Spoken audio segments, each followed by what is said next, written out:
Good morning. This is GM Rick. Welcome to GM Tips. Hope everybody's had a great week of gaming so far. Today's topic is going to be pretty straightforward. It's going to be what involves a combat or time in a game system. So we're going to look at what is a turn and what is a round in any type of systems. And the two systems I'm picking today, which I think are two tremendously good systems, in my opinion, is Savage Worlds, see? And then the other one, which I have my nice little writing on the outside, is the core rulebook from Paizo for Pathfinder. So one of the things that's important as a GM in any game, and you'll come across it, is when you have the obstacle hit the party. An obstacle usually is when you begin marking time outside of minutes and hours. Normally as a GM, you're marking time that passes overall for a party in a day, except when they come into a situation where they come into what would be considered the obstacle in their way. And this could be a trap. It could be something like a monster or an NPC. So when we go into that time, we really shrink time down so that you can handle things. And we go and we work with that and understanding what that is. And I'm sorry for all the noise. I got animals that are around me that love my attention and a child that's watching TV. So as long as you guys can endure that, I'll give you guys some good tips. Now, one of the things it says, and this is something you look at in all the contents of the books, it will talk about game rules. So on page 58 of the Savage Worlds, it goes through what is combat. And so what you're going to look at is what comprises a round in the combat things. So in this case, combat, it basically says you've got the initiative, you have the countdown, and there's some they use cards, which goes on in the countdown for that time. And then they go into whether you want to hold an action or do a surprise action. And sometimes that's part of a round too, because you're going to surprise, your PCs are going to surprise creatures, or creatures are going to surprise them. And then you get your actions. And what they normally have, like they've done in here and anywhere else, you've got a movement action and a combat action. And then there's also things called free actions or swift actions in some systems. So all those comprise into a round. And really when you take a look at that, you want to see what the system has for that. So in this case, it talks about basically with movement, you can either crouch, crawl, go prone, jump, run. There's a lot of different actions you can do in Savage Worlds. With combat actions, you ready your weapons and then you fight. So it could be something like shooting or throwing, and then they have things that affect it. So let's take a look at what comprises around there and in other systems like D&D and Pathfinder. Those are the ones we're going to, I stay there because those are the three systems I know the best. D20 Modern is not so well known, so unless you played it and want me to go through some of that, I'm going to hold off on that. And then with Numenera and some of the other ones, I just haven't played the systems, so I don't want to give them discredit. I think Monty Cook or Shanna Germain can give you a better understanding there. But so with an action and with this, what's going on for a round, as a GM, it's up to you to understand it. And like I would say to you at any time, print off any key tables you need. Fortunately, in Savage Worlds, there aren't that many tables. It's not that complex. But if you go into a system like Pathfinder and the core rulebook, you go to the sections. And this one happens to be, and I'll take you to the section with me, how combat works. So this is section 8. And basically, it's the section in here that looks like this. Okay? And you're going to go there, and if you're in the core rulebook, you'll start at page 178. And what it's going to do is it's going to go through and talk to you about what a combat is. But really what I want to look at are the tables. And table 8.2 is one of the best tables when it comes to understanding what's going on in a round. And what it breaks it up to in this more complex system: standard action, move action, full round actions, and free actions. And all those affect what a character can do. Normally, in most systems, including this one, including Savage Worlds, you've got a move action and a combat action. And that makes up what's called a full action. And in some cases, you're going to have actions. I'll give you a perfect example. There's a feat called Cleave, or Cleave Through. And those take up a full round action. And so, and you're saying, what's that? Okay, so if you're not familiar with the system, a cleave is you cut into one opponent. So you swing down and you hit one opponent in front of you. But then you get to, if you hit them, go to the next opponent and try to hit them if they're within 5 feet of you. And every opponent that's within 5 feet of you, you can continue that cleave process until you miss that opponent, that next opponent. So no wonder it takes a full round action. You're swinging around and around and around and around. And so a lot of GMs need to understand what combat feats comprise what actions. And in some cases, they give you examples. Here's what I would recommend doing. And it'll take you a little prep time, but it'll make your life a heck of a lot easier. Look at your combat round. Write out your actions from table 8-2 on a chart. Then turn around and put the feats that fall into what would be a standard combat action, or if you don't want to write that many, which I don't recommend doing, put which ones are a full action, because the full action is what you're going to really want to understand better. And that's the thing that you are going to really focus on, because that's the thing that takes up that member's whole action. And normally, they get that full round action plus a 5-foot step afterwards. It's not as complicated as people make it. I mean, I know some people that are in different systems. Again, D&D makes it even simpler. D&D 5e, okay?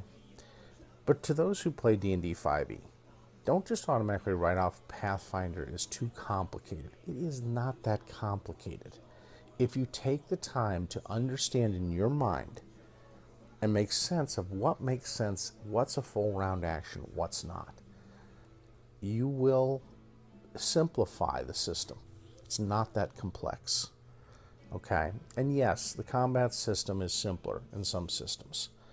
I'm not always for simple. It's up to what you really feel comfortable with as a DM or GM. Pick a system that makes sense, because sometimes, here's my point to the simplified systems in a simplified combat round. That's lovely and great, but it's really hard to try to do these just amazing feats of skill when you don't have that available to you.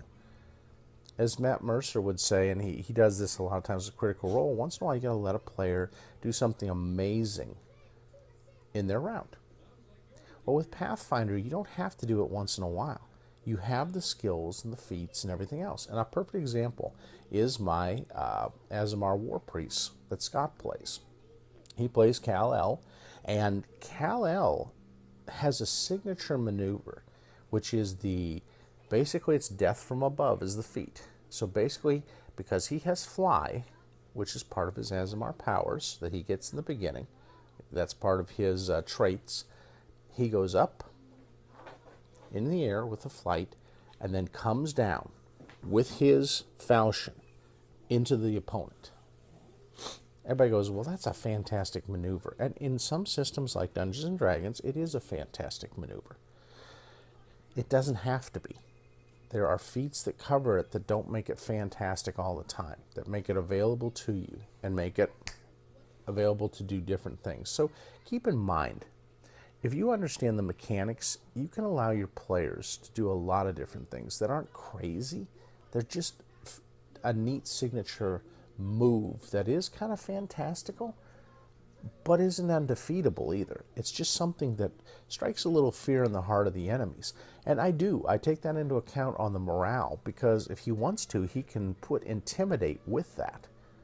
And he can use an intimidate skill check plus the death from above and start to intimidate the opponents around them. And it makes perfect sense. I mean, think about it. If you're in a real combat and you had that occur, that would freak you out if you're not used to combat of that type.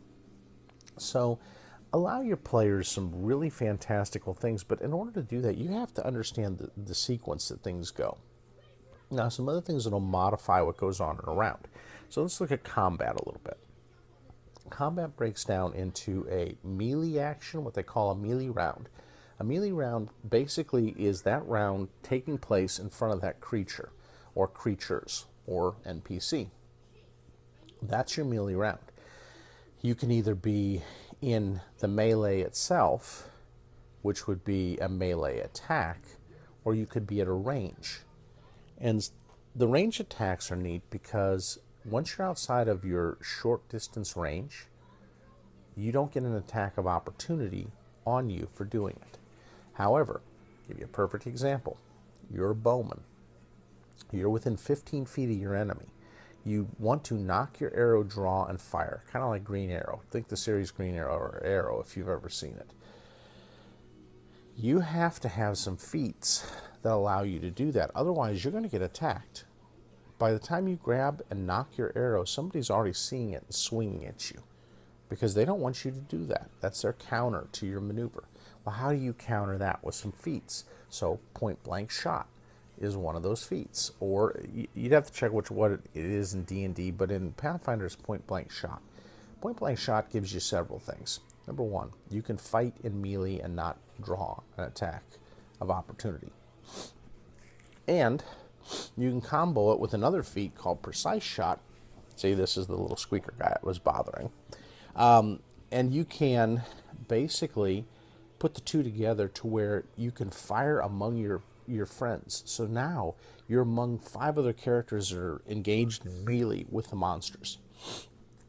What you do is you use point blank shot and precise shot to fire through the gap without any penalties of hitting your friend and shoot the creature. So, are feats really amazing? No, but it makes it possible. See, the thing I hate in a simplified system is, how do you do that, even as a trained creature, without any feats? It doesn't make any sense. Not everybody who's a player character is going to be able to pick up a bow and precisely shoot a creature and not get an attack of opportunity. To me, that's stupidity, okay? And I'm just going to say that as a GM, and I'm going to tick off a few people who are like the more simplified systems. It just doesn't make any logical sense, okay? You have to train. Think about it. In Arrow, if you watch Stephen Amell in Arrow, he was trained by the people on the island to be as good a shot as he was. And he had to take years of focusing to get to where he could shoot that fast, i.e. rapid shot, in a melee round and not hit somebody else that was a friend of his. You have to train, and that's where feats are basically your training to get there. That's why I don't hate a feat system that has a lot of feats. It makes sense. It makes some logical sense and puts sense to why your character is the way they are. Whereas a simplified system, it's like, okay, yay, so now everybody can do the same crap you're doing. How much fun is that as a player, honestly? And that's the thing. It's great for learning a system. It's great for learning and loving role-playing, and I love simplified systems for that reason. Sometimes I want a more rich story, so simplification makes sense, and it just takes some of the guesswork out of it.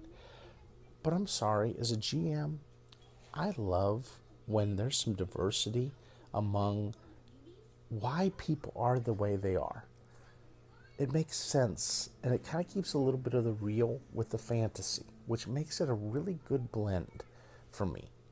So, understand your round, and then how many rounds are in a turn. It's different with every system. With Pathfinder, it's every 10 rounds in a turn of time. Okay? And why do you need to know that? Well, for spell effects, for stun effects, and things like that. So make sure you also understand the conditions in combat, which can be stunned, staggered, frightened. There's a lot of different effects because those come into play. Now, I've got some effect cards that I love from Paizo that I can lay down in front of the miniatures that are affected, and they can then call out what it is. So if the player forgets that their character had something done to them, they can look down at it and see what that effect is. And that's important, I think. When you have those kind of things, and you can also get spell cards that are like that, and you lay them out so you know what's going on as a player, and you know what's going on as a GM. Now, that said, the final thing I want to say is understand the different terrain that's going on in a combat, because it's going to affect movement, okay? If you're sitting in a forest where there's a lot of rough terrain, you're not just going to run through it at full tilt. Why? Because you can get tangled, you can get hurt, you can get a lot of different things going on that will affect you. And so, Duke, go lay down. Go. Sorry, sending the puppy away so I can finish taping this. I know, mine are not as professional as some of the others, but I appreciate the humor. Hopefully you guys get a little humor out of some of these with the interruptions. So understand, if I'm laying prone on the ground, how does that affect me if a creature comes up? As a GM, you got to understand that. Prone gives you better cover from a ranged attack, but if you're laying prone when an enemy moves into melee and takes a swing at you, it's a disadvantage.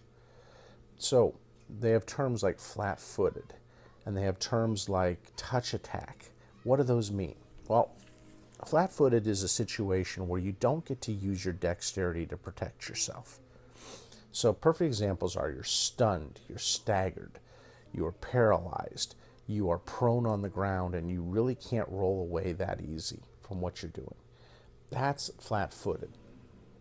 A ranged touch attack. So your flat-footed armor class, forgive me, I'm going to one, I should stay on the other one for a second. Flat-footed armor class basically is your armor class without you having to use your dexterity to protect yourself, okay? So what is a touch attack? A touch attack is a spell that says, okay, I'm going to ignore your armor with this spell, because my spell doesn't care about your armor. It doesn't protect you. And it would be as if I'm reaching out from a distance and just trying to touch you against your dexterity. What would I need? And that's a touch attack. And so touch attacks are just attacks that ignore the armor class. Gunslingers, perfect example. A gunslinger within his short range or her short range gets to ignore an opponent's armor. That's one of the cool aspects of firearms. You ignore the armor. And now you're just dexterity and your base armor class against my shot. It's a really cool effect. And that's why a lot of people like to play gunslingers, is because you get to ignore the opponent's armor. And so these are all things that you take into account. And really, what is an armor class? You know, an armor class is your ability to dodge an attack or to absorb an attack and not be injured by it. And that's literally what an armor class is. So I know I'm hitting some basic terms, but understanding these things and kind of thinking it in this simplistic manner will help you through combat to not complicate things. You don't want to overcomplicate a combat, even in a more complex system. Just understand what's going on so that you can enhance it and make it interesting. And if you know that you can use skill checks and feat checks, now, what would a skill check cost you in combat? It depends. What I normally say is it costs you a standard move. So if you're doing an acrobatics, if you're doing a jump or something like that, that's what it'll cost you. I hope that helps. If you need more in-depth on that, let me know. And have some great times role-playing. Is when you understand these basic concepts of combat and what a round is, it'll help you to have a better game.